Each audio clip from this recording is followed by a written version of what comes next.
So to see someone like me be in the White House is really going to be inspiring for millions of people out there. So I hope that he keeps going strong in this race, and I hope to see him in the White House. So hear him out and then decide on who you want to support. But I think Castro is definitely a great choice for president. Good evening. Hola, Austin. How are y'all doing? Well, it's great to be back in the great state of Texas, and especially here in the deep part of Texas, where y'all have some pretty good breakfast tacos. Blanca Valencia. Blanca, could you tell us a little bit about this event and what brought you out here today? You know, I think one of the biggest things for me in this Democratic race is with all the candidates that are running, standing out and in the midst of all the candidates is really important to me, and more importantly to see someone who represents my people, who represents the brown community is incredibly essential. And not only that represents the brown community, but someone who intelligently represents the brown community, that represents the brown community with a really comprehensive understanding of what the larger scope of our community really needs across the country is super important. I really feel Joaquin Castro embodies that. Going into the debate, it was very clear that I needed to introduce myself to a lot of folks that hadn't heard about me before. Because my name ID was lower than some of the other candidates in the race, right? I wanted to make sure people knew who I was and what I'm about and what I'd like to do for them and their family if I'm elected president. And this is the question that I get asked all the time by people here in Texas, voters here in Texas, folks in Iowa when I go out there, or New Hampshire, California, everywhere. Democrats want to know if our nominee is going to be able to stand up to Donald Trump on that debate stage. What do y'all think? Can I stand up to Donald Trump? Yes, my name is Jill Ramirez Coronado. And can you tell us a little bit about this event and what brought you out here today? Okay, so this event is hosted by the Texas Democratic Party, and it was an event for Julián Castro, who is running for President of the United States. He is the first Mexicano, Chicano, Latino, however you want to describe yourself, for president. Is there anything that you would like to tell our viewers for La Prensa about this candidate and why they should support him? Oh my God, he shares our history of struggling and just making the best that we can for our lives. He's really the one that can represent us best as president, because we have a shared history, we have a common background. I actually have known of his mom because she was when he was really young, I remember him. She used to take him to our meetings. I used to go to meetings in San Antonio, and I remember seeing him and his brother. And so he is like an amazing person personally, but also he has probably the best intentions for the future of our country. He's really, I'm hoping that all the young people who are part of La Prensa come out and support him, because really, as he put it, the future belongs to you all. And so you all need to make the decision that is going to be the best for our planet, for our economy, and so I cannot say enough about him. Let me tell you a little bit about myself and why I'm running for president and what I want to do if I'm elected president. I grew up in San Antonio with my brother on the west side of the city, with my mother and my grandmother. And my grandmother had come over here in 1922 because her parents died. She was 7 years old, and so with her little sister, they joined their closest relatives in San Antonio. They yanked her out of school when she was still in elementary. And so she ended up working as a maid, a cook, and a babysitter for her whole career. She raised my mom as a single parent, and then my mom raised my brother Joaquin and me as a single parent too. My mom was the first in the family to get to graduate from high school and then go on to college. She was a hellraiser when she was young. I'm very proud of my mom. She was in the old Chicano movement in the late 1960s and early 1970s. You know, and she ran in 1971 for city council when she was 23 years old, a time when very, very few women and very, very few people of color could ever win even a city council seat here in Texas. Y'all remember how it was, those of y'all that were around. There were no single-member districts in San Antonio. You had to run citywide. There were 4 people. Their slogan for the Committee of Barrio Betterment was, "Give government back to the people." Yeah. And it made me think, you know, the more things change, the more they really do stay the same. All of them lost on April 6, 1971. But the night that they lost, one of the reporters for the newspaper asked my mom about the defeat, and she said, "We'll be back."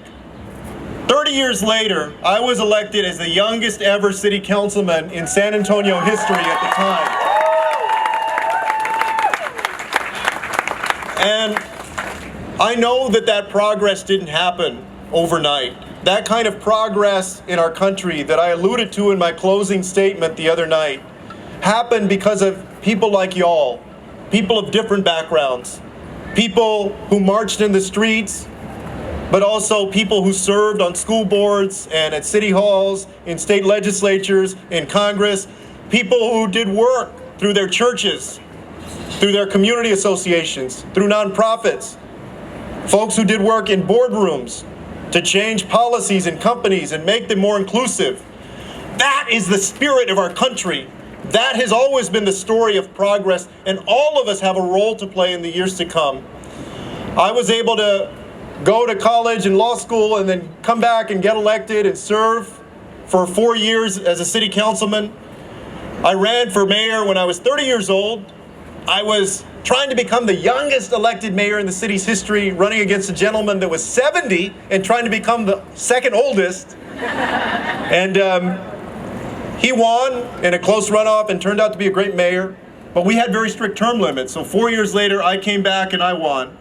Became mayor and served for 5 years until I got a call on April 16th, 2014 from President Barack Obama.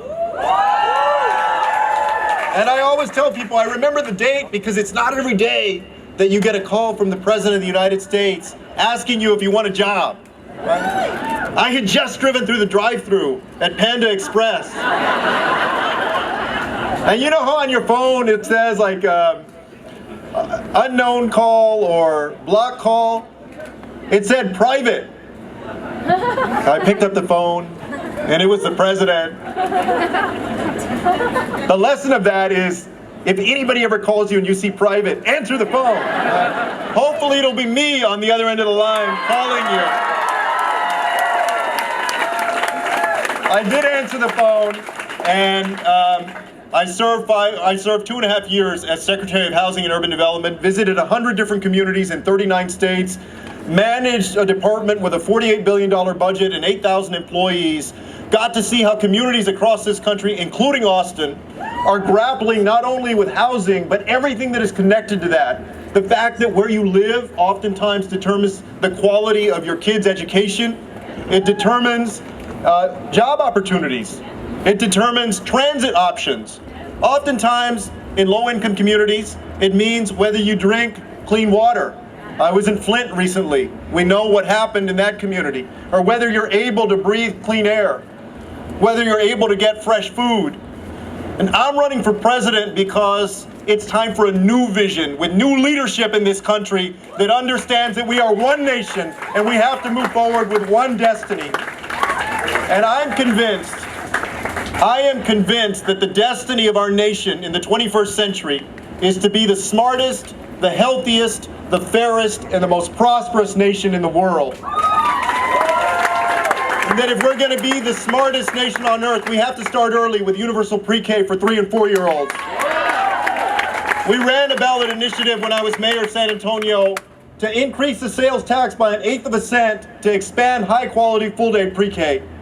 And you know, people were worried. We live in Texas.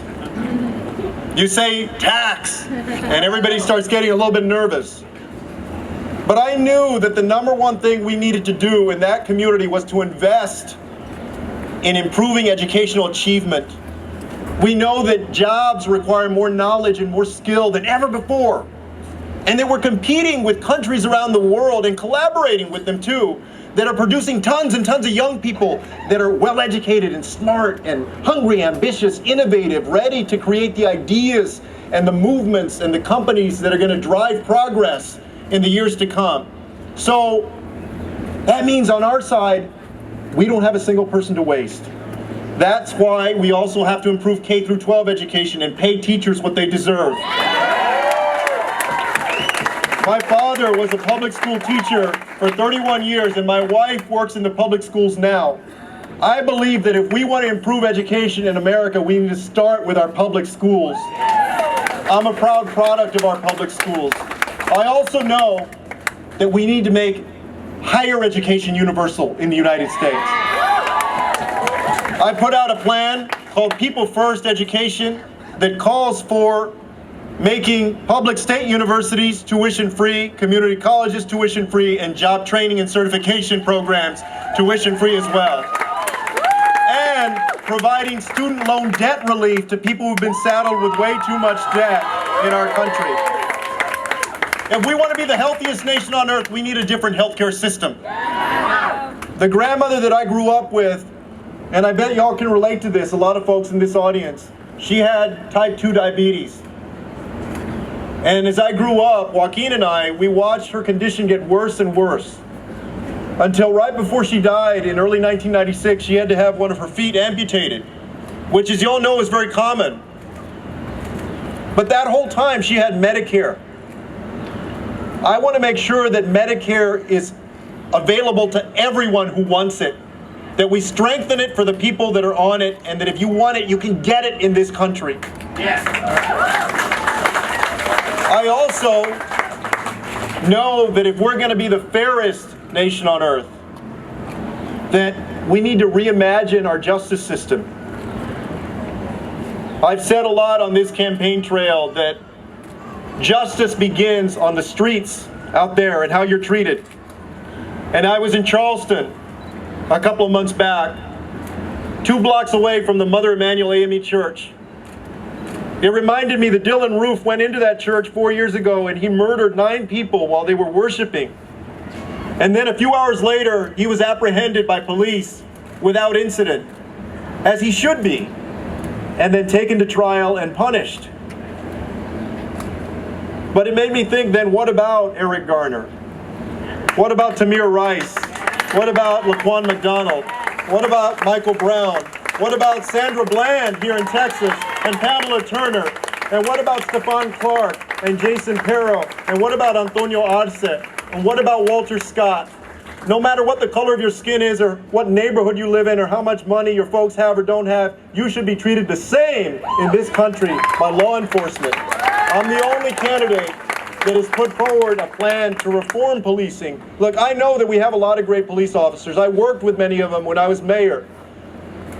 But we've seen way too many videos over and over and over again that tell us that something is wrong. It's not just a case of a few bad apples. The system is broken, and we need to reform it. But we also need sentencing reform. We need cash bail reform. We need to invest in public defenders so that you're innocent until proven guilty and get good representation. And if we're going to be the fairest nation in the years to come, we need to do things that we should have done a long time ago, like pass the Equal Rights Amendment.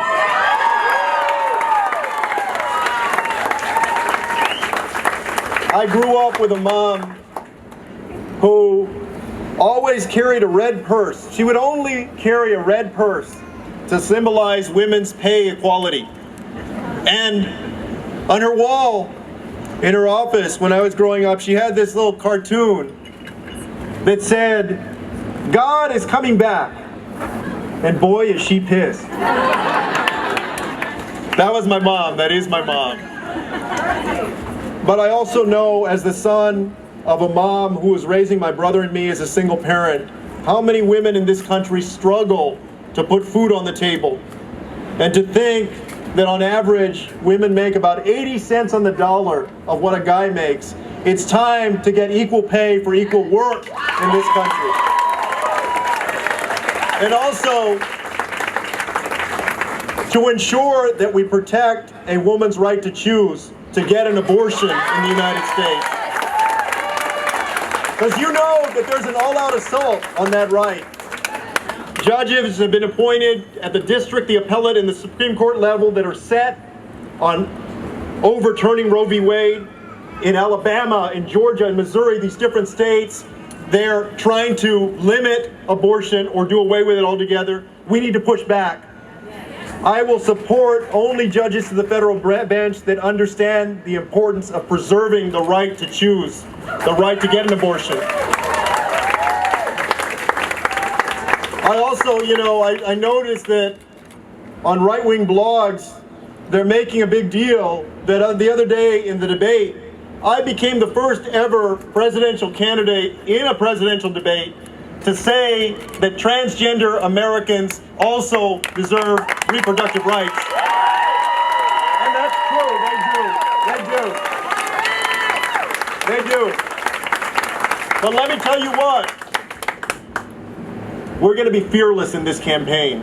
If you're asking yourself, what is the difference between the guy I'm looking at and other candidates? Yes, I think he's incredibly brave, and I think, and it's really sad that I have to say that he's brave, right? We should expect that of a candidate, but he's incredibly brave and tenacious to take on such a broad scope of reforms that he wants to bring into the White House and to our country. But that's why I love him, and that's why I'm voting for him. We're going to be fearless and bold. I was the first candidate to put forward an immigration plan that represents a completely different vision of what we're going to do in this country. Donald Trump wants us to believe that the folks that are coming toward the United States border, little children mostly and their mothers, are a national security threat. I don't buy into that BS. They're searching for a better life, like generations of people have searched for a better life. People from Ireland, from Italy, from China, from India, from Germany, people from all over the world who have helped make this the great nation that it is. The folks that are coming today are coming for the very same reasons, because they see us as a land of opportunity.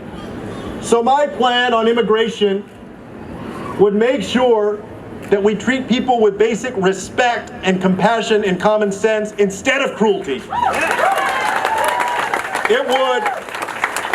It would honor asylum claims and make sure that we invest in an independent immigration judiciary so we can hear those asylum claims and get people an answer so that they're not sitting around for years and years in limbo. It would also put undocumented immigrants, as long as they haven't committed a serious crime, including our dreamers, but also everyone else, on a pathway to citizenship.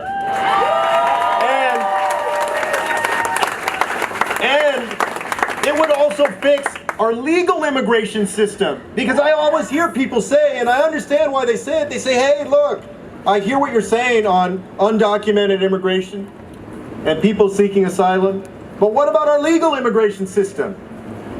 We can fix that too. Those are not mutually exclusive.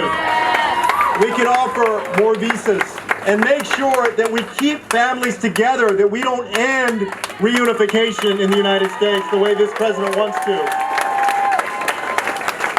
And maybe most importantly on immigration, look, why would a mom take her 6-month-old infant? Or why would Oscar Martinez and his wife and their 23-month-old baby, Valeria, come over 1,000 miles and then wait near a checkpoint at the border for 2 months trying to get into our country, except that they're desperate, they're fleeing violence, they're fleeing danger in their home country. So I say that we need a 21st century Marshall Plan for Central America to get to the root cause of the challenge. I would partner with Honduras and Guatemala and El Salvador so that people can find safety and opportunity at home instead of having to come to the United States. And sometimes our friends on the other side of the aisle say, oh, well, is that open borders? No, it's not. Open borders is a right-wing talking point. We have 654 miles of fencing. We have thousands of personnel on the border. We have planes, we have guns, we have boats, we have helicopters, we have security cameras. We have your legislature in Texas and my legislature that is spending an extra $800 million for border security.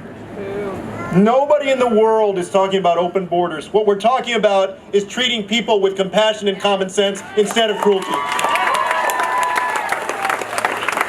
And we got into this debate the other day, and I want people to know why it's important. We got into this debate the other day. If we want to start treating people like human beings and make sure that children are not sleeping on cold concrete floors with the lights on 24 hours a day and without even a toothbrush or soap, we need to end family separation and keep families together. The only way that we're going to guarantee that we end family separation is to repeal the law that allows this administration to separate those parents from the children in the first place. That is something called Section 1325 of the Immigration and Nationality Act, and we need to terminate it. Could you tell us your name and what brought you out here to this event? Yes, how's it going? I'm Francisco Martinez. Here I live in East Austin, and I just want to check out Castro. He had a really strong performance last time, pushing back on Beto. So just wanted to see what he had to say and how he's going to follow up with that really strong debate. So want to hear new ideas, new talking points that he has, and just want to see him again. When I was mayor of San Antonio, we passed a strong non-discrimination ordinance. When I was Secretary of HUD, I'm proud that we passed a transgender rule so that if you're transgender and you go seek shelter at a publicly funded shelter, you have to be accommodated according to your identity. And I will continue to fight so that we never have any second-class citizens in this country. We also have to do things like raise the minimum wage. It's been 10 years since we raised the minimum wage. I recently joined McDonald's workers in Durham, North Carolina that were striking to get $15 an hour from McDonald's. And also the ability to organize. We have to invest in labor because unions have been a ticket to the middle class. And we need a tax code that actually rewards people who have to work hard. Y'all probably saw that last year Amazon made more than $11 billion in profit, but they didn't pay any federal tax. And there were 60 other companies that are well known that made a profit and didn't pay anything in federal tax. How is it that you and your family pay more in taxes than Amazon? Now, I don't have anything against Amazon, and I don't begrudge anybody their success. I feel like I know what it's like to struggle in this country, and I also know what it feels like to reach my dreams. And if you've reached your dreams, I congratulate you. At the same time, we know that we need a more fair tax system that rewards work, and we're going to do that in the years to come.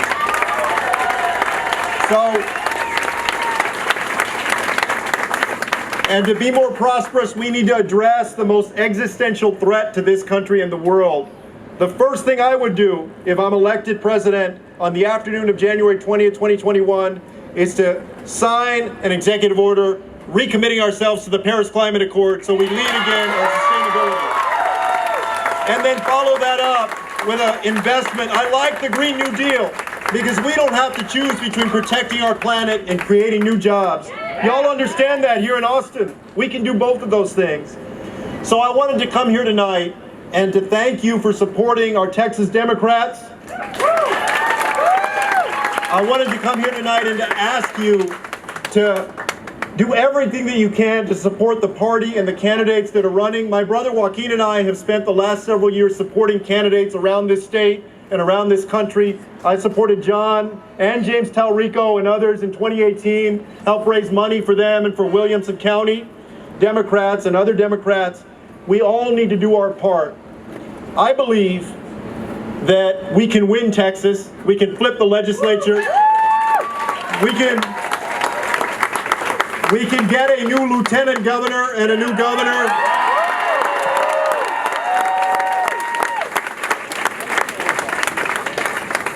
and a new senator. But it's going to take all of y'all. For me, I'm going to keep campaigning. You know, we did well in the debate. Y'all may have seen there was a focus group of 6 college students that were on NBC after the first debate. And of the focus group of college students, 5 out of 6 said that I had won that debate that night.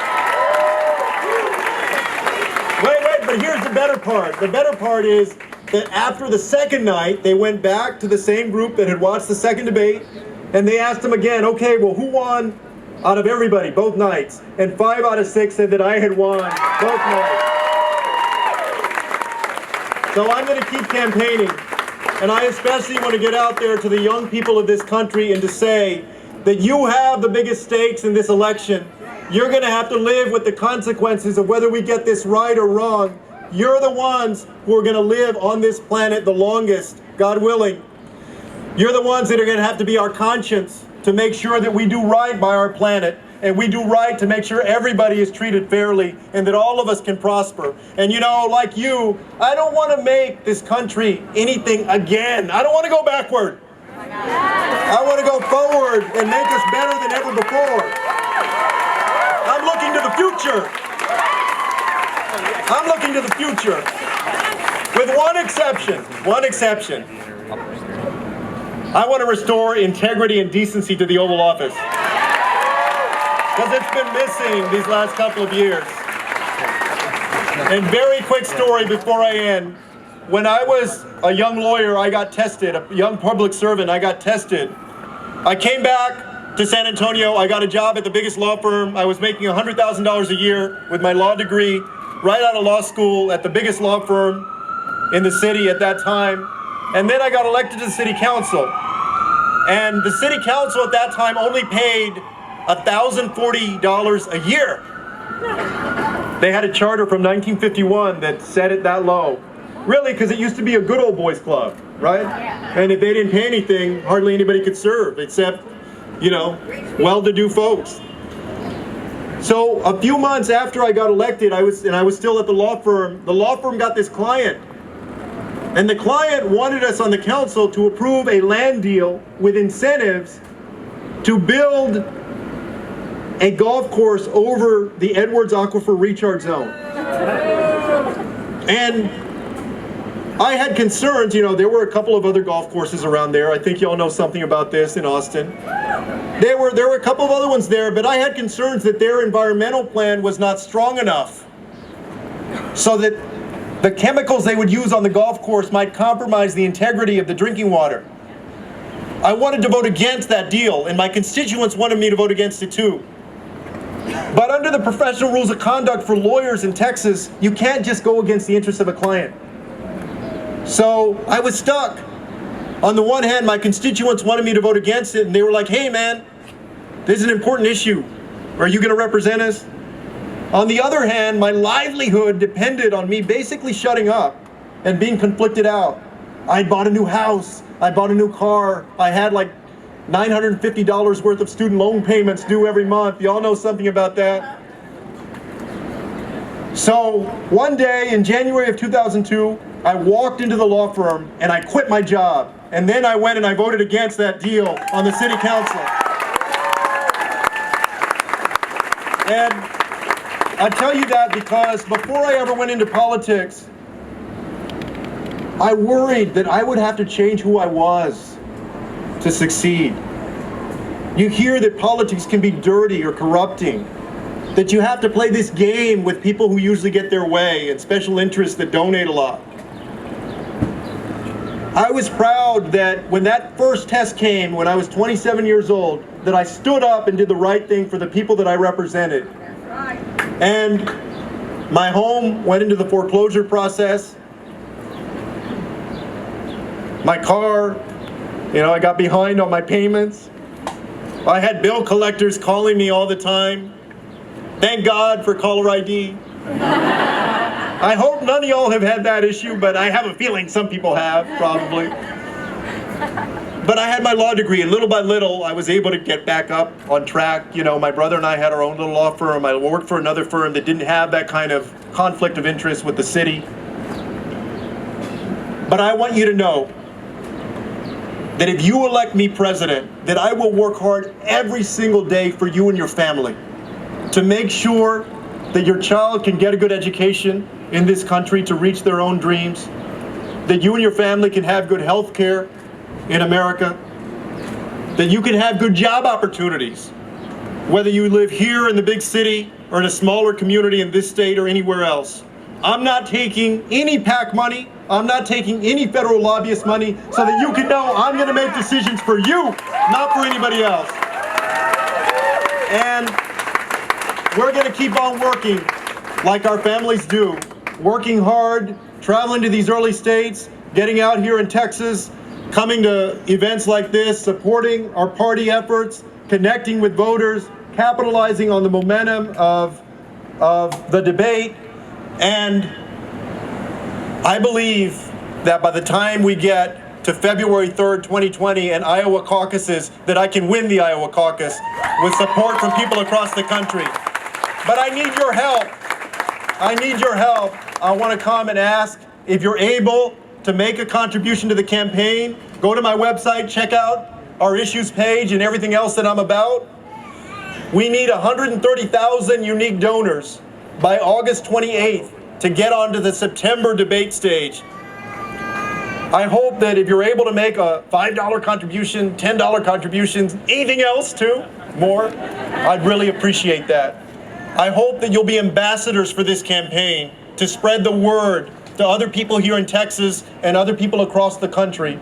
And I'm confident that with your help, we can win the Texas primary on March 3rd, 2020.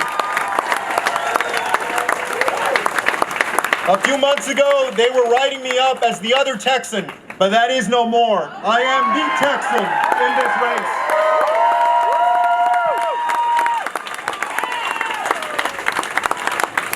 And I said the other day, somebody asked me, well, what are you going to do if you're elected president?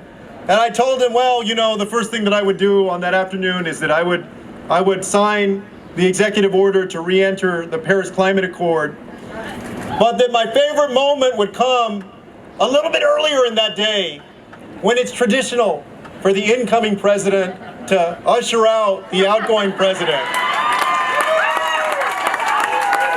I told him that I can just imagine being there with my wife, Erica, and our daughter, Karina, and our son, Christian, on the White House lawn, with the helicopter off in the distance, with the door open, ready to take Donald Trump and Melania Trump off. They'll be getting ready to go back to New York or Mar-a-Lago or somewhere. And right before he leaves, right before he walks off, I'm going to tell him, adios.